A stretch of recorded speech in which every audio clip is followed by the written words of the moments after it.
se llama ¿Cómo vivir en los últimos tiempos? ¿Cómo vivir en los últimos tiempos?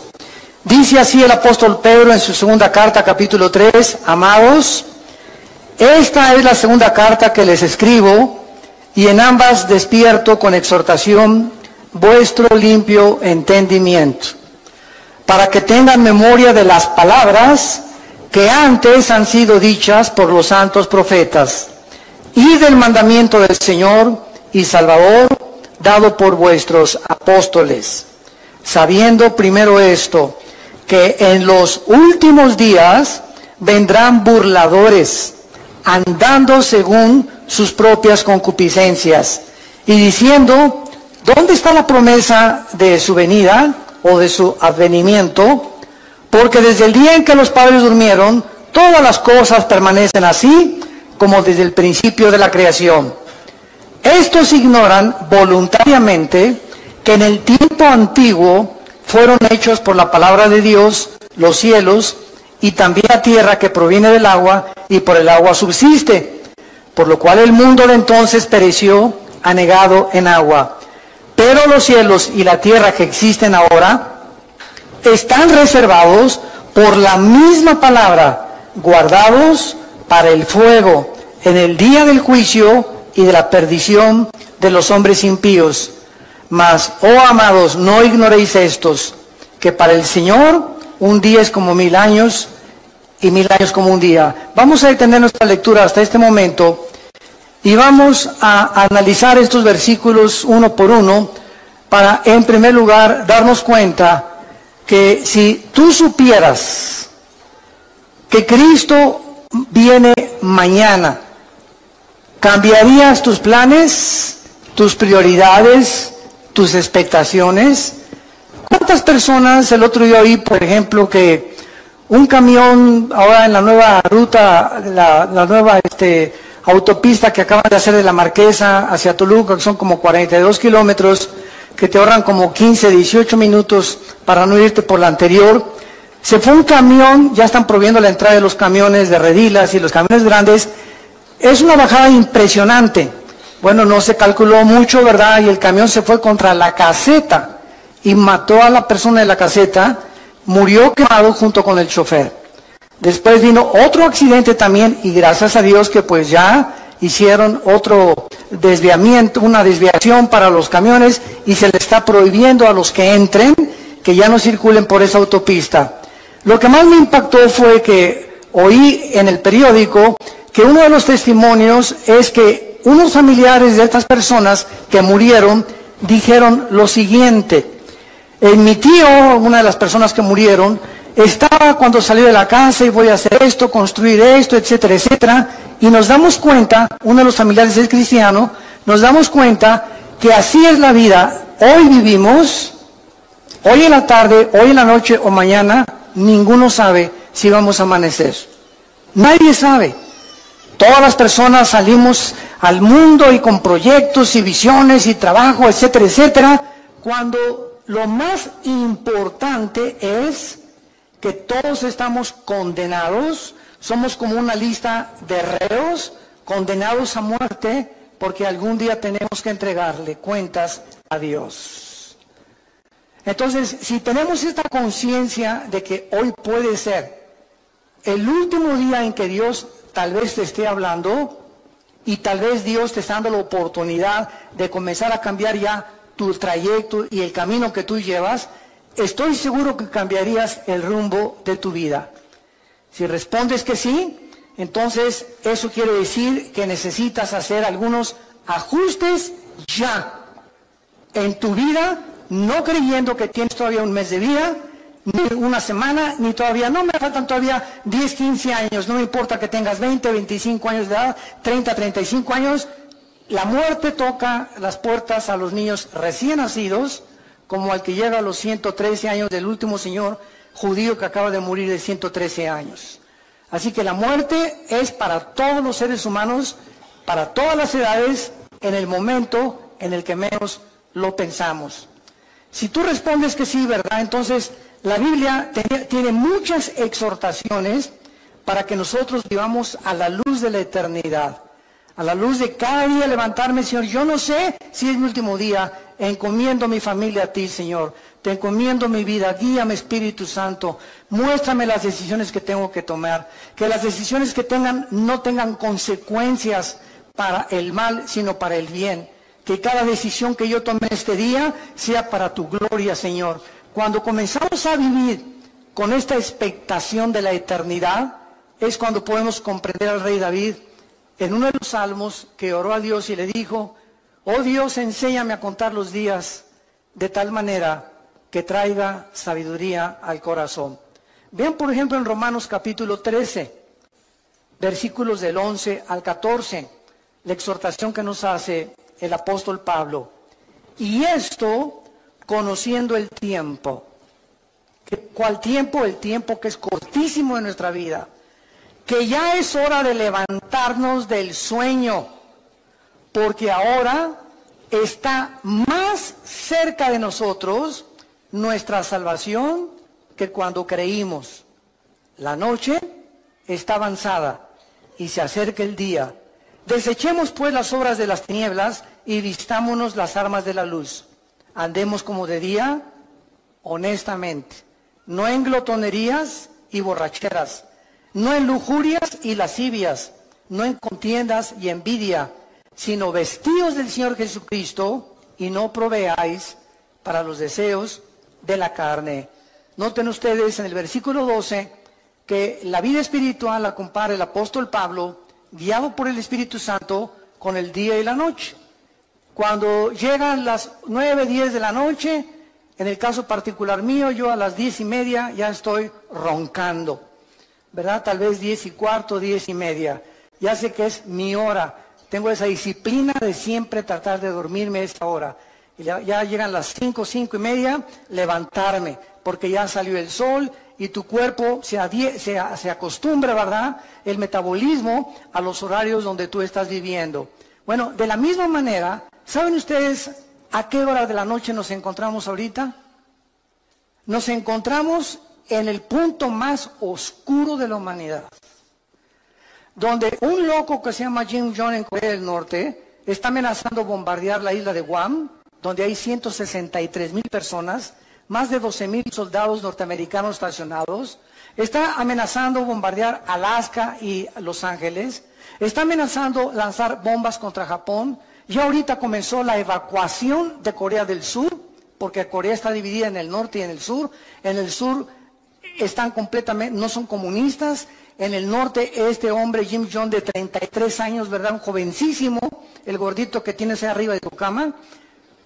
Este hombre, ¿verdad?, está tratando de recuperar Corea del Sur, amenazar Corea del Sur. En Corea del Sur hay más de 17,000 Marines o marinos de Estados Unidos, y tienen un sistema ahorita, gracias a Dios, ¿verdad?, como escudo contra misiles, pero misiles Hwang-2, que no son los grandes, que viajan a más de 6,000, 7,000 kilómetros de distancia. Entonces, el mundo está ahorita así en una expectación impresionante. Anoche oí un noticiero que investigaron a los habitantes de Guam. Guam es una isla que está como a 2,500 kilómetros de Corea del Norte, entre Honolulu y Japón, en medio casi de Indonesia, Filipinas. Y fueron a la isla, una isla preciosa, ni siquiera sabía que existía esa isla. En muchos mapas ni aparece. Entonces unas playas preciosas, pero está la estación más grande norteamericana de los portaaviones y de los aviones destroyers. Y comenzaron a entrevistar los periodistas a los habitantes de esta isla, preguntándoles: ¿cómo viven ustedes ahorita que saben que ustedes van a ser el primer blanco de este señor que ya amenazó que esta semana manda 4 misiles alrededor de la isla? Y simplemente la pura radiación de esos misiles, aunque no tengan todavía cabezas nucleares, es peligrosísimo para los habitantes. Y el 80% de los habitantes contestaron: es que todos nos levantamos en esta isla sabiendo que es nuestro último día. No esperamos amanecer. Y si amanece, le damos gracias a Dios. Sabemos que en cualquier momento ya estamos, ahora sí que ya con esta amenaza desde hace muchos años, desde los abuelos de este señor Kim Jong, que siempre amenazó destruir esa isla por odio a los americanos. Entonces, cuando dijeron esto, me llamó la atención, porque es la forma como un cristiano debe de vivir. Todos sabemos que al levantarnos tal vez sea el último día. ¿Sabes tú acaso si mañana amaneces? ¿Sabes tú un accidente en la carretera, una bala perdida, un asalto, un secuestro, una enfermedad? Que vais al hospital mañana. Doctor, me siento de maravilla. Discúlpeme, don Pancho, pero los radios X dicen que usted tiene cáncer. Y hay una metástasis que se le ha cundido por todo el cuerpo. Oiga, pero yo me siento bien. Usted se siente maravilla. Los rayos X no fallan. Usted tiene cáncer y tiene 3 meses de vida. Y así, de la noche a la mañana, te cambia el panorama de tu vida. Estoy seguro que cuando alguien recibe estas noticias, cambia completamente su manera de vivir. Se enfoca ya en otras cosas, se da cuenta que realmente tenemos que vivir, porque muchos de ustedes no están conscientes de eso. Aunque sabemos que vamos a morir, casi nadie vive bajo la luz de la eternidad. Mientras observamos estos acontecimientos actuales, estamos al borde de una guerra internacional. Nos han bombardeado con correos. Oiga, es la tercera guerra mundial. ¿Qué pasa si Corea del Norte cumple sus amenazas? Trump va a contestar estas amenazas. Si contesta esas amenazas, ¿cuáles son las consecuencias que habría de muertos en Corea del Norte? Porque inmediatamente Corea del Norte bombardaría Corea del Sur. Por lo menos en Corea del Sur, el primer día habría 100,000 muertos. El primer día que este hombre con su artillería, no con misiles, con la pura artillería contestara, si Estados Unidos atacara, morirían más de 100,000 personas.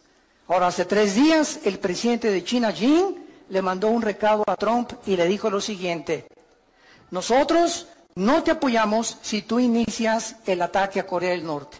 Si Corea del Norte inicia el ataque y ellos atacan a Estados Unidos, nosotros vamos a permanecer neutrales y no nos vamos a meter en el conflicto. Pero si Estados Unidos ataca primero y lanza el primer misil contra Corea del Norte o para destruir sus sitios nucleares, China dijo, entonces nosotros tendríamos que intervenir, porque le llamaríamos una agresión de acuerdo a las leyes internacionales de la justicia en La Haya, en Holanda. Entonces, vivimos un mundo tan incierto, donde sabemos que ahora no son juguetes las armas que tienen los países. Rusia tiene una base nuclear en Venezuela, apoyado por Irán. Rusia tiene bases navales en Siria y está defendiendo Siria junto con Irán y con Turquía para que Estados Unidos no entre al Medio Oriente otra vez. El Medio Oriente está siendo convertido en el Islam por el califato, donde esperan al Mahdi, al Mesías, que nosotros le llamamos Jesucristo. Y el Medio Oriente está como una olla hirviendo, sabiendo en la Biblia que ahí, en esta zona geográfica del Medio Oriente, estallará la tercera guerra mundial, que en Apocalipsis 16, del 12 en adelante, se llama el Armagedón. Entonces, santos de Dios, si estalla ahorita una guerra con Corea o con lo que sea, no es la tercera guerra mundial. Faltan 3 guerras. Una antes de que venga Cristo en el arrebatamiento, y va a haber 2 guerras o 3 a lo más durante el período de la tribulación. Simplemente en el 4º sello, Apocalipsis 6 del 5 en adelante, 1/4 parte de la humanidad va a morir. En la 5ª trompeta, 1/3 parte de la humanidad va a morir. Y cuando venga la guerra del Armagedón, si no viene Cristo y desciende con nosotros en la tierra, nos auto extinguiríamos.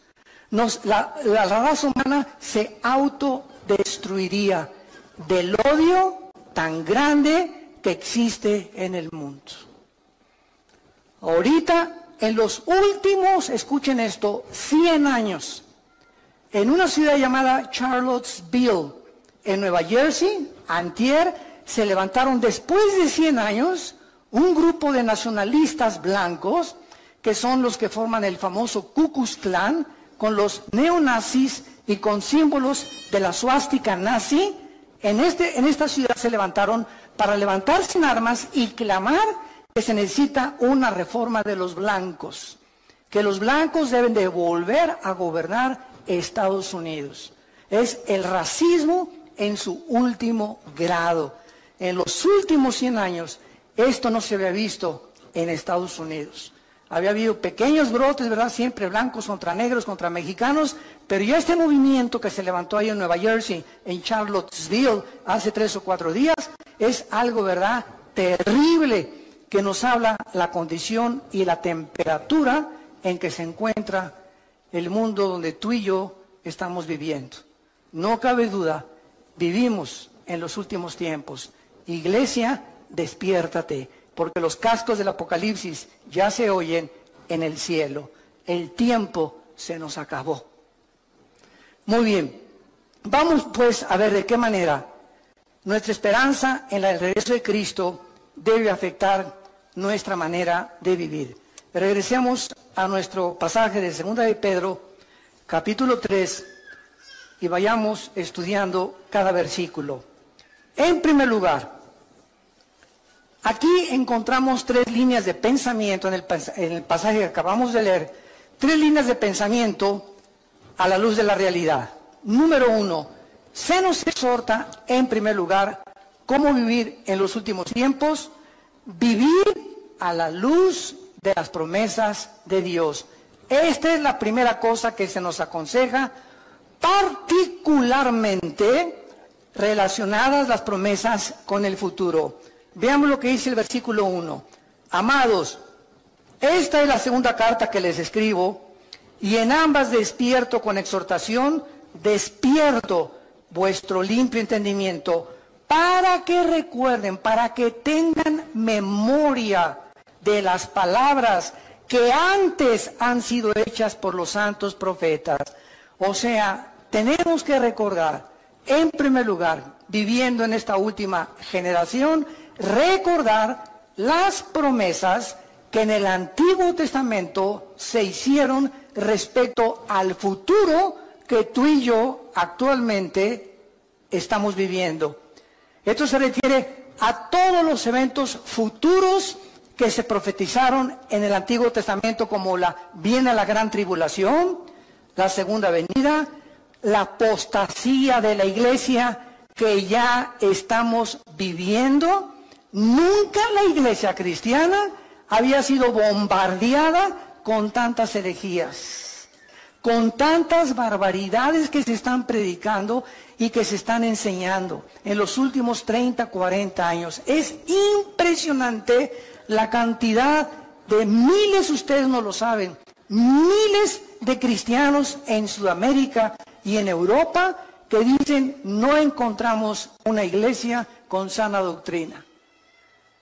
Y están reuniéndose en sus casas, nos piden nuestros videos, nuestras enseñanzas a través de los CDs, etcétera, etcétera. Tenemos más de 3.725 reuniones en casas en Sudamérica que se están alimentando con el curso que tenemos de ITI, el Instituto Teológico Internacional que dirige mi hermano Alejandro, y se están alimentando de eso 1 hora diaria y están juntándose en su casa porque no encuentran una iglesia de sana doctrina. Es impresionante.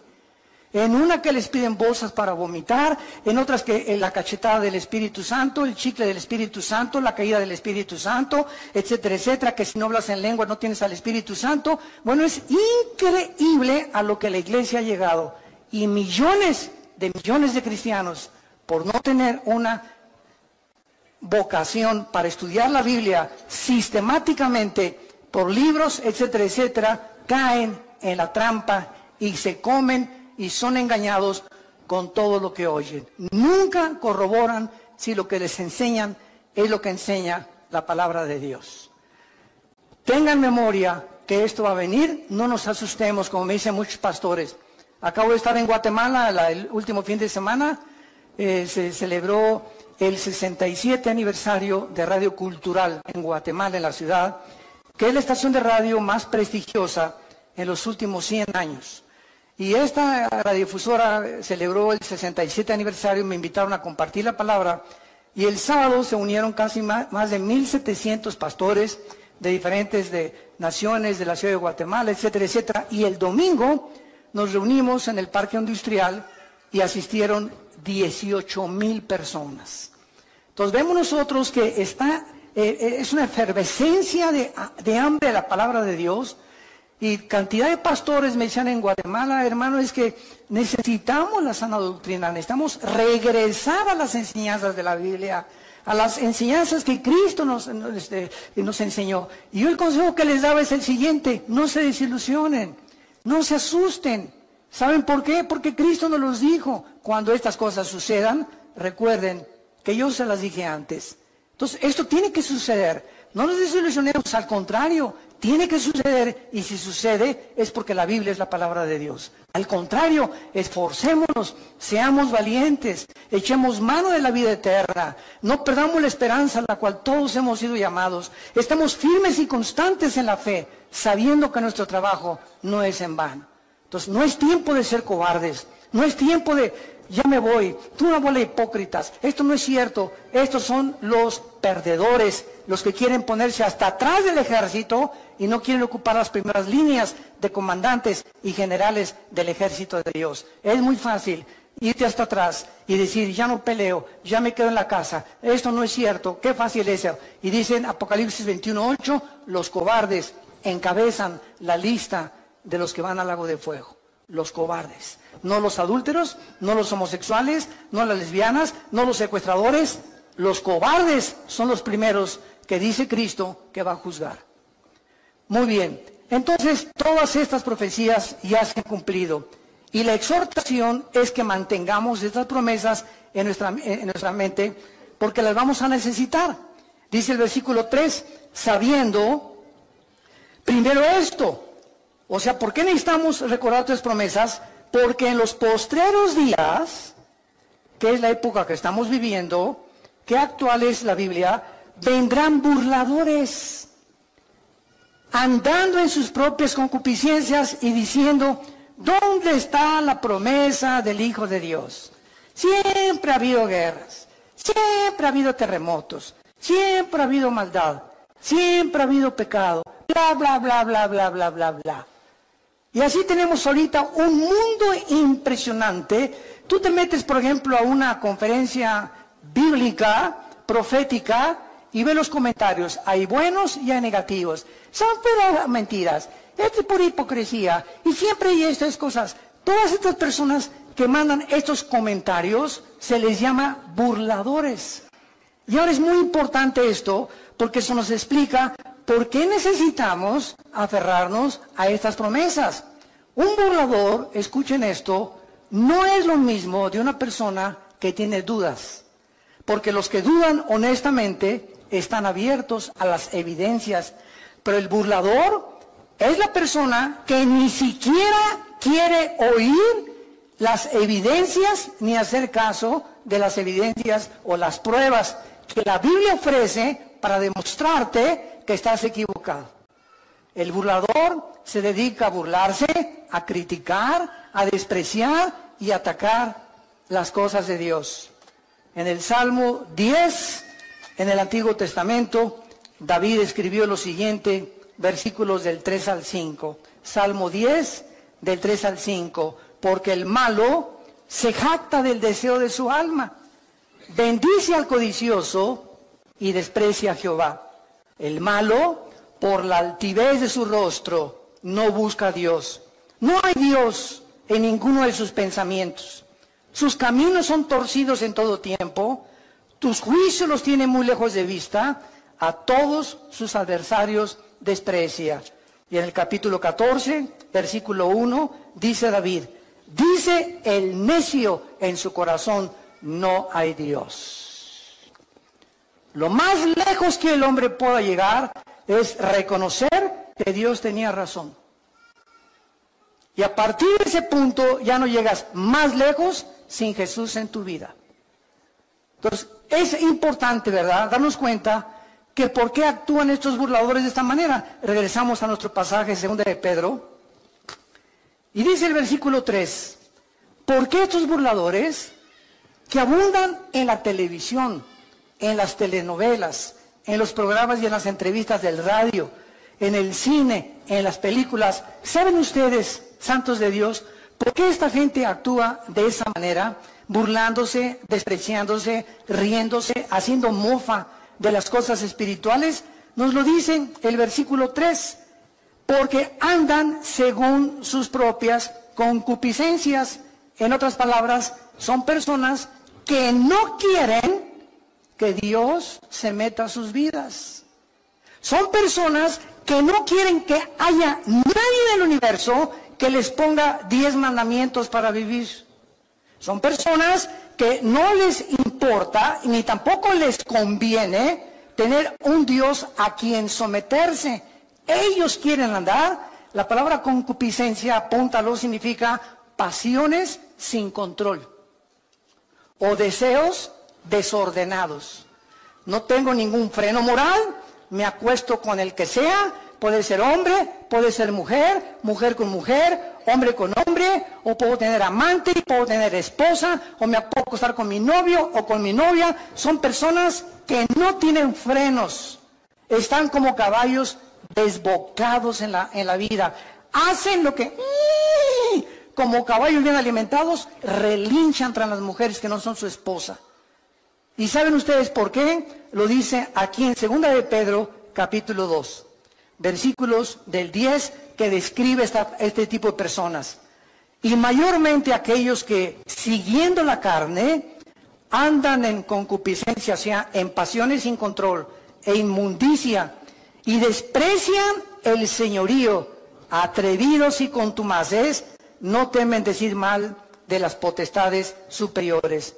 Versículo 12, pero estos, hablando mal de cosas que no entienden, como animales irracionales, nacidos para presa y destrucción, perecerán en su propia perdición, recibiendo el galardón de su injusticia, ya que tienen por delicia el gozar deleites cada día.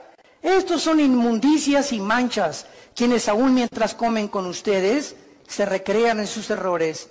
Tienen los ojos llenos de adulterio, no se sacian de pecar, seducen a las almas inconstantes, tienen el corazón habituado a la codicia y son hijos de maldición.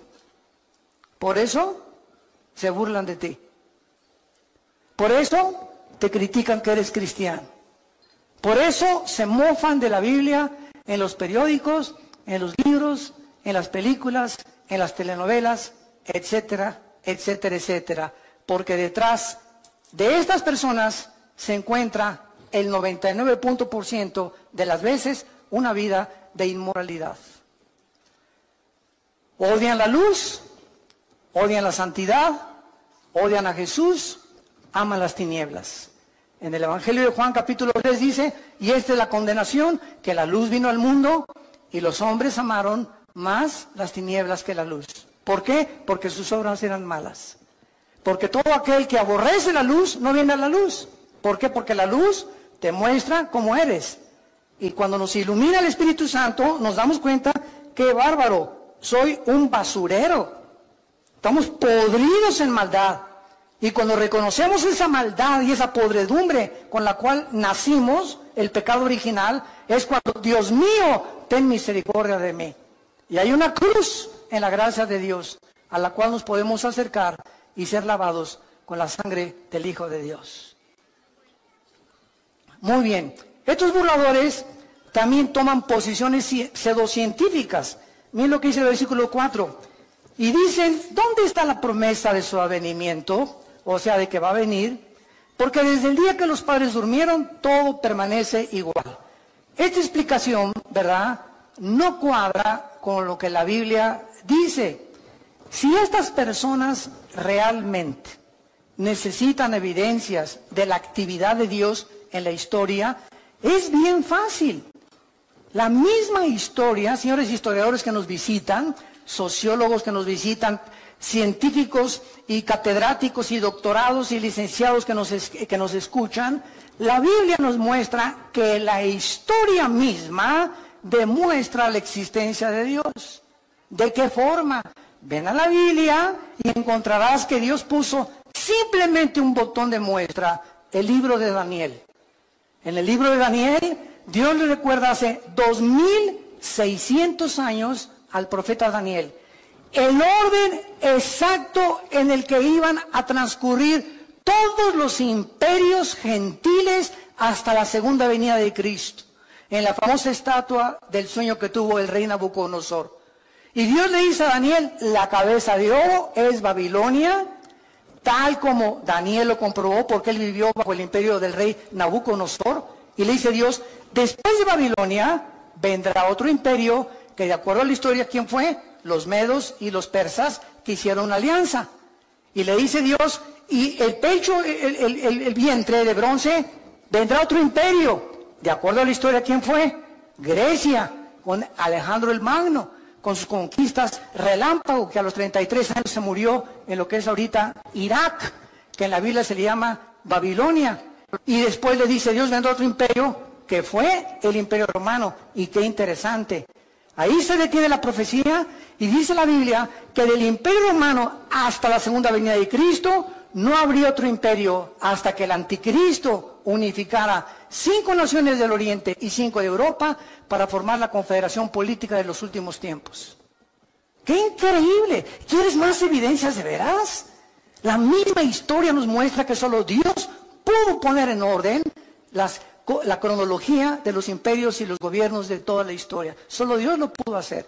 Y así hay más de 133 profecías demostrando que se profetizó que Cristo iba a nacer en Belén, que Cristo iba a ser traicionado por 30 monedas de plata, que Cristo le iban a traicionar sus propios discípulos y amigos, que Cristo iba a morir crucificado. Simplemente cuando Jesús abría sus manos, se cumplían en ese instante 33 profecías del Antiguo Testamento.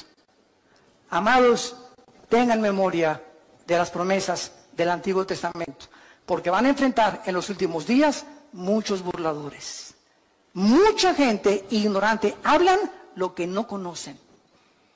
Como un tonto, ¿verdad? Que tuve un debate con él en la televisión hace no mucho tiempo, me comenzó a insultar y llegó el momento en que me dijo, mire, es más, me dice, yo no creo que ni siquiera Cristo haya existido. Y esta persona tenía 2 títulos universitarios. Se atrevió a decirme, es más, yo creo que ni Cristo resucitó, que Cristo, perdón, no existió. Simplemente me volteé, ¿saben lo que le dije? ¿Me puede decir qué fecha es ahora? 10 de mayo de 1997. ¿Y desde cuándo está usted contando? 10 de mayo de 1997. Y se quedó así, y le contesta el moderador, burro, desde que nació Jesús. La misma historia, y cuando vino Cristo, revivió la historia. Y fue tan impactante la entrada de Jesucristo a la historia que contamos antes y después de Cristo, no antes y después de Buda, ni de Mahoma, ni del Dalai Lama, ni de tu padrino Walter Mercado. Fue tan impactante la entrada al escenario mundial del Hijo de Dios que la historia se dividió. Dije, ¿desde cuándo cuentas 1997?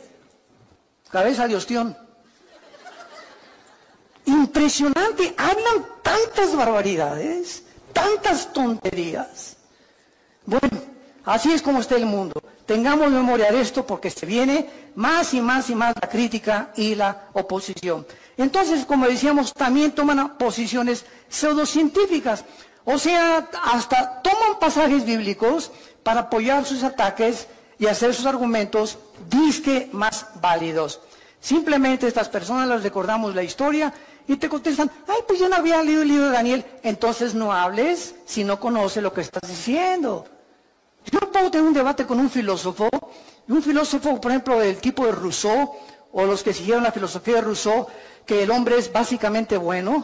Yo no puedo meterme a su ideología si no conozco lo que él me está presentando, porque al meterme yo en lo que yo no conozco, él me puede contraatacar, porque él sí lo conoce.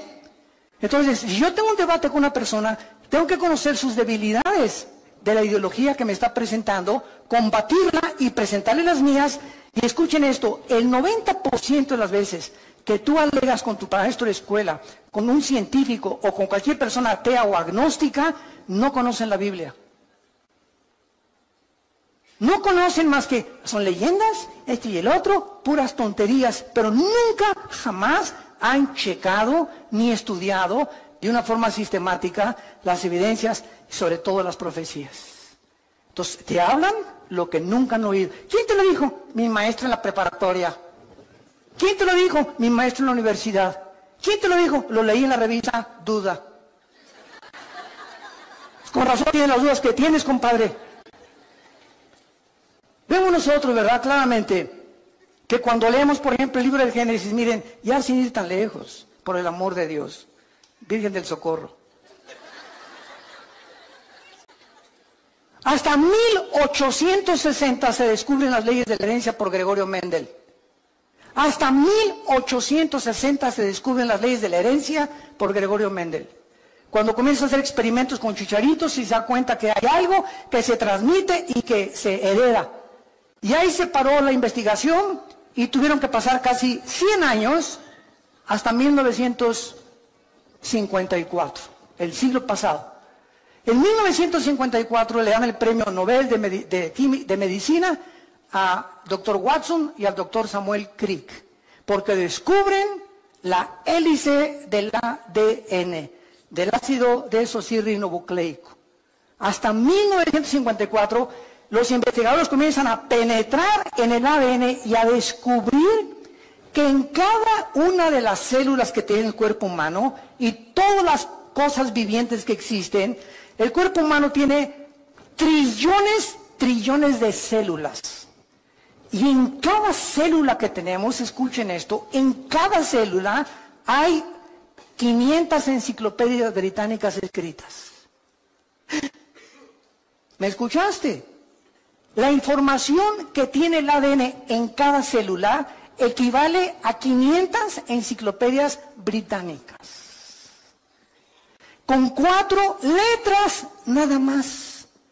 Y en esa información inteligente que cada célula tiene, está escrito tu color de ojos, tu color del pelo, mi color de piel, nuestra estatura, todas las características que tenemos y venimos heredando desde Adán y Eva. Abuelos, bisabuelos, tatarabuelos, todo se encuentra en cada célula. Entonces, el ADN y el código genético que tengo yo en mis células, le sacan una a Chita, y cuando examinan el ADN de Chita, no corresponde al ADN que yo tengo.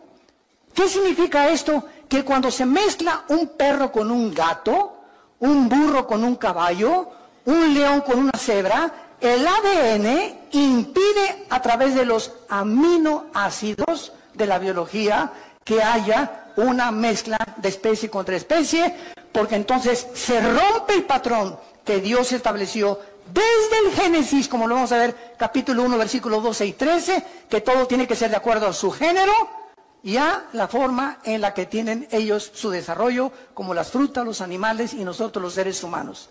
Cuando se cruzan dos especies, nacen híbridos. Cruza un caballo con una burra, ¿y qué nace? Una mula. Y cuando la mula la quieres volver a cruzar, no puedes porque es híbrida.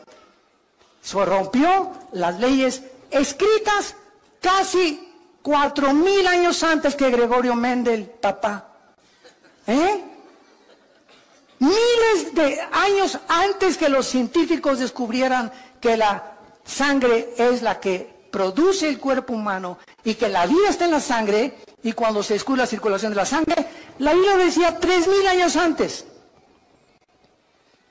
Antes que se descubriera la proliferación bacteriológica en el mundo, de que si tú haces popó en la calle, o un perro hace pipí, o tu hijo hace pipí en la banqueta, o un perro, aunque el mundo es invisible, todas las bacterias, ¿verdad?, se elevan, y las amibas y todo, y la puedes tú respirar, y te pueden entrar a tu organismo. Miles de años antes de que se descubriera que existen bacterias invisibles, hasta que se descubrió el microscopio, Dios le dijo a Moisés, dile a la gente en el libro del Éxodo que cuando hagan popó, excremento, lo entierren y lo tapen. Dios comenzaba a dar las leyes de la higiene antes que la ciencia las descubriera. Y así podemos seguir con cientos de ejemplos, evidencias históricas, evidencias de higiene, evidencias biológicas, genéticas, arqueológicas, químicas, del área de la disciplina que tú quieras. La Biblia es la palabra de Dios. Los cielos pasarán, pero esta palabra permanecerá para siempre.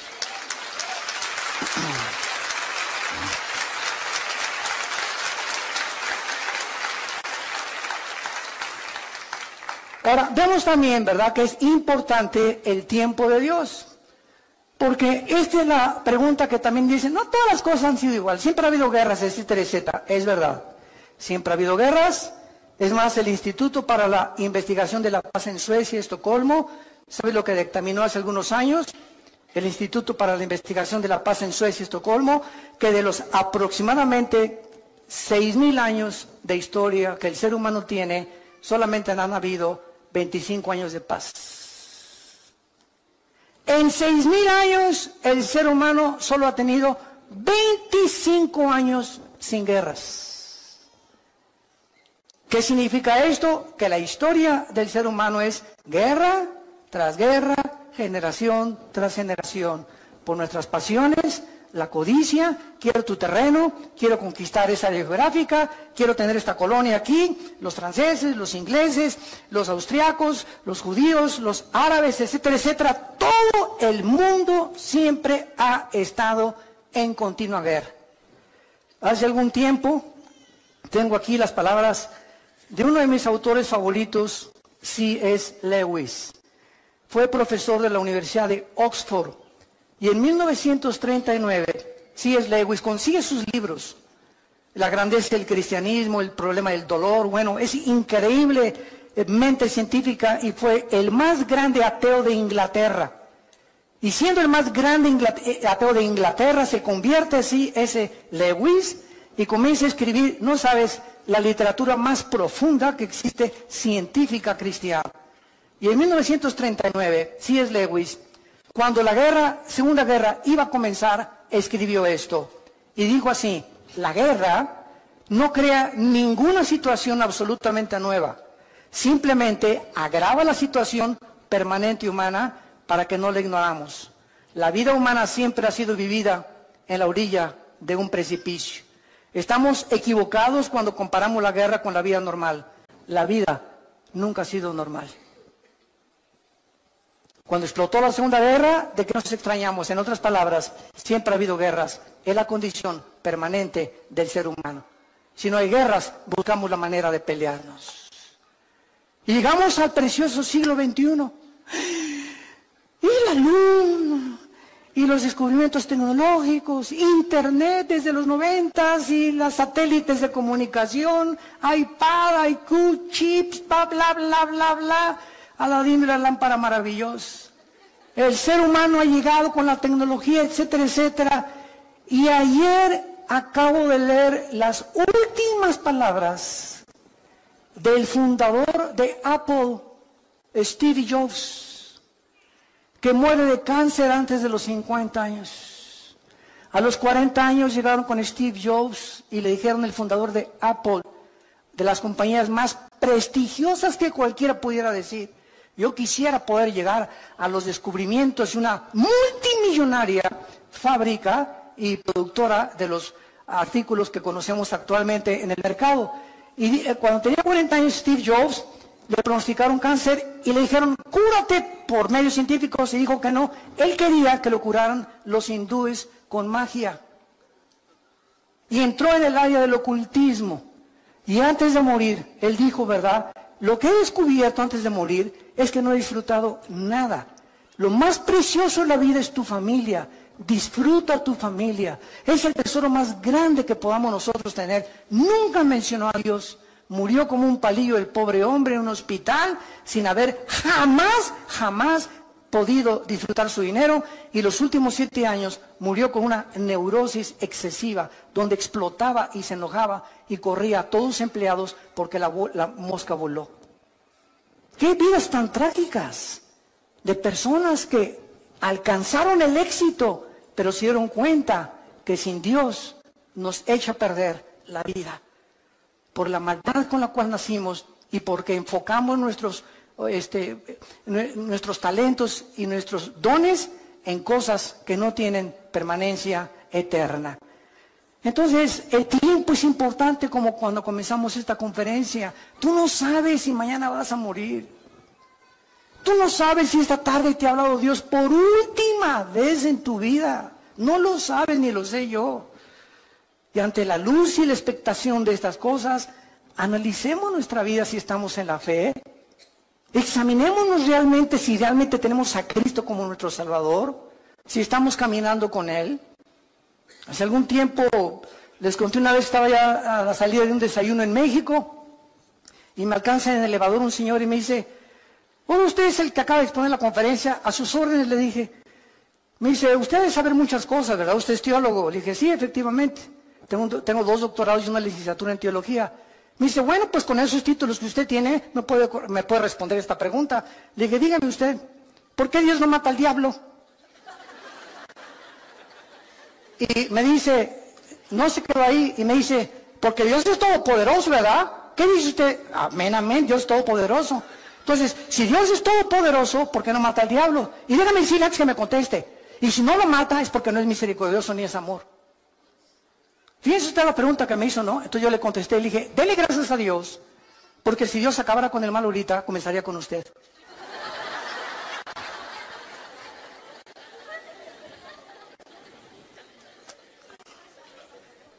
Segunda de Pedro, capítulo 2, lo acabamos de leer, versículo 9. El Señor no retarda su promesa, según algunos la tienen por tardanza. ¿Y por qué Dios no acaba ya con esto y con aquello? ¿Sabes por qué? Porque Dios es paciente para con todos, esperando que tú te arrepientas. Dale gracias a Dios que los juicios de Dios no han comenzado en la forma que se viene sobre el mundo, porque Dios es paciente con tu vida. Te va a seguir hablando a través de tu esposa, a través de tu esposo, a través de tus hijos, a través de tus amigos en tu trabajo, a través de las conferencias en YouTube, en Internet, en las iglesias cristianas. Dios nunca deja de hablar, porque es paciente con tu vida. Pero llega un momento el que tú has decidido no creer. Y tienes la luz, y tienes las evidencias, pero no te conviene. No es que no creas por falta de evidencias, como dijo Carlos Sagan, el último ateo del siglo XX, astrofísico. Es que si tuviera más evidencias para creer en Dios, hubiera creído en Dios. Pero detrás de la vida de este hombre, ¿verdad?, no había las características que él deseaba, porque no le convenía entregarse a Dios. Y esa es la tragedia humana, que la luz vino al mundo y los hombres amaron más las tinieblas que la luz. Ahora, en cuestión del tiempo, ¿verdad?, Dios no percibe el tiempo como todos nosotros. ¿Por qué no acaba ya Dios con todo? Porque el tiempo de Dios no es como tú lo piensas. Les voy a hacer una historia interesante relacionada con esto, que tiene algo de humor. Un hombre llegó al cielo y le preguntó a Pedro, Pedro, en el cielo, ¿cuánto es un minuto? Y le contestó Pedro, un minuto es 1.000.000 de minutos aquí arriba. Esto es interesante, le dice el hombre, y le volvió a preguntar, oye Pedro, ¿y un peso? ¿Cuánto es en el cielo? Y dijo, no, en el cielo un peso es más de $1.000.000. Y entonces este hombre se quedó pensando y le dijo, oye, ¿me puedes prestar un peso? Y le contestó Pedro, sí, claro que sí, dame un minuto. Qué burro, ¿verdad? Así es. Dios está fuera de nuestras 4 dimensiones. Y para Él un día es como 1000 años, dice el Salmo 90. Entonces, Él no está de acuerdo, ¿verdad?, en el tiempo como nosotros, como transcurre aquí. Aquí el planeta gira sobre su eje en 24 horas, se traslada alrededor del Sol en 365 días, que hace un año, pero Dios está fuera de nuestra galaxia. Él está fuera de las 4 dimensiones. Tú y yo vivimos en 4 dimensiones. Dios es un ser extradimensional. Entonces, Él enfoque y todas las cosas las ve completamente diferente a nosotros. Y cuando estemos en el cielo, después de que veamos lo que nos espera y las bendiciones que vamos a tener, y qué Disneylandia, ni qué Reino Ventura, ni qué Riviera Maya, ni Honolulu, ni qué nada. Cuando estemos ahí en el cielo, vamos a ver nuestro pasado y todo lo que sufrimos, 50 años, 60 años, mira, en tus 60 años que has sufrido, desde que tú naciste no fueron puro sufrimiento. Cálmate, ya le ganaste a Job. Entonces la vida no es todo sufrimiento, tenemos épocas, ¿verdad?, de sufrimiento y de tristeza y valles y montañas, porque así es la vida humana. Pero cuando estemos en el cielo y veamos esas épocas y meses o años que sufrimos, no se van a comparar y van a parecer como solamente una mala noche en un hotel de quinta categoría que pasamos, comparado con nos espera en la eternidad. Y diremos ahí, valió la pena vivir para Cristo. Y ahí voltaremos hacia atrás y diríamos, ¿de eso nos estábamos quejando? ¿Teníamos tanta prisa cuando la eternidad nos está esperando con las bendiciones infinitas que Dios tiene para todos aquellos que le han entregado su corazón? Es por eso que nosotros debemos vivir a la luz de la eternidad.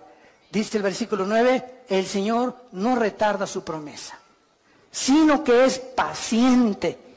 Muchos la tienen por tardanza. Ay, ¿cuándo viene Jesús? Ay, que se acabe todas estas cosas. Desde tu perspectiva del tiempo y desde mi perspectiva del tiempo, elevemos nuestro corazón y nuestra alma a Dios.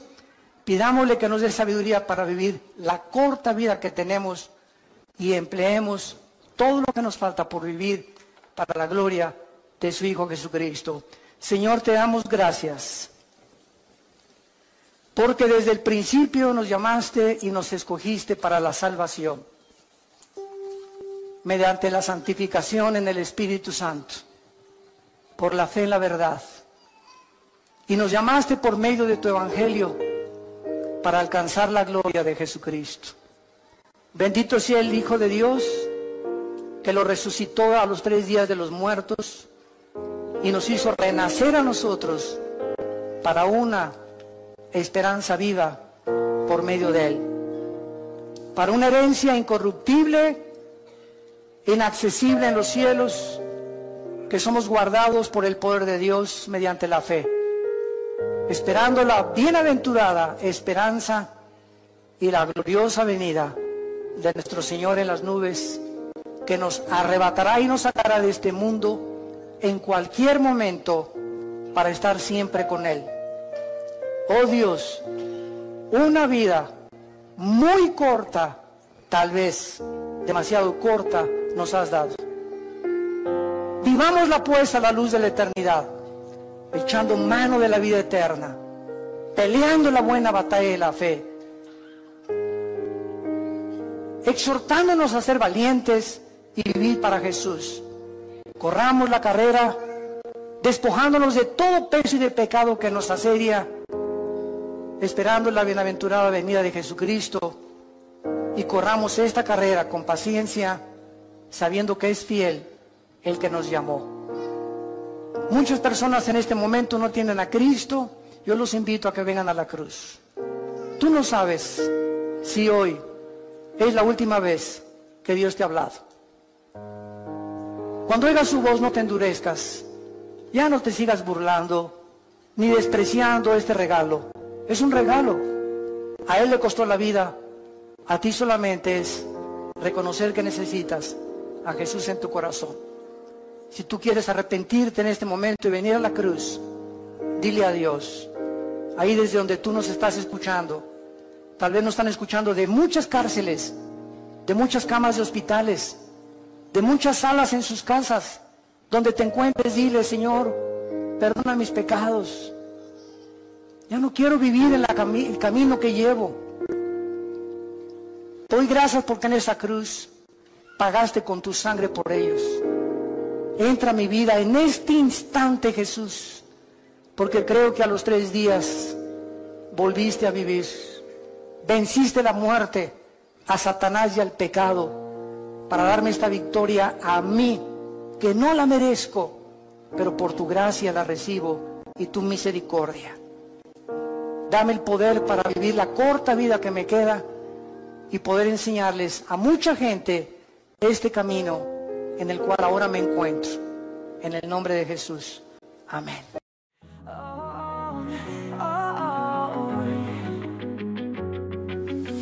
In the dark where shadows play, heartbeats echo in dismay.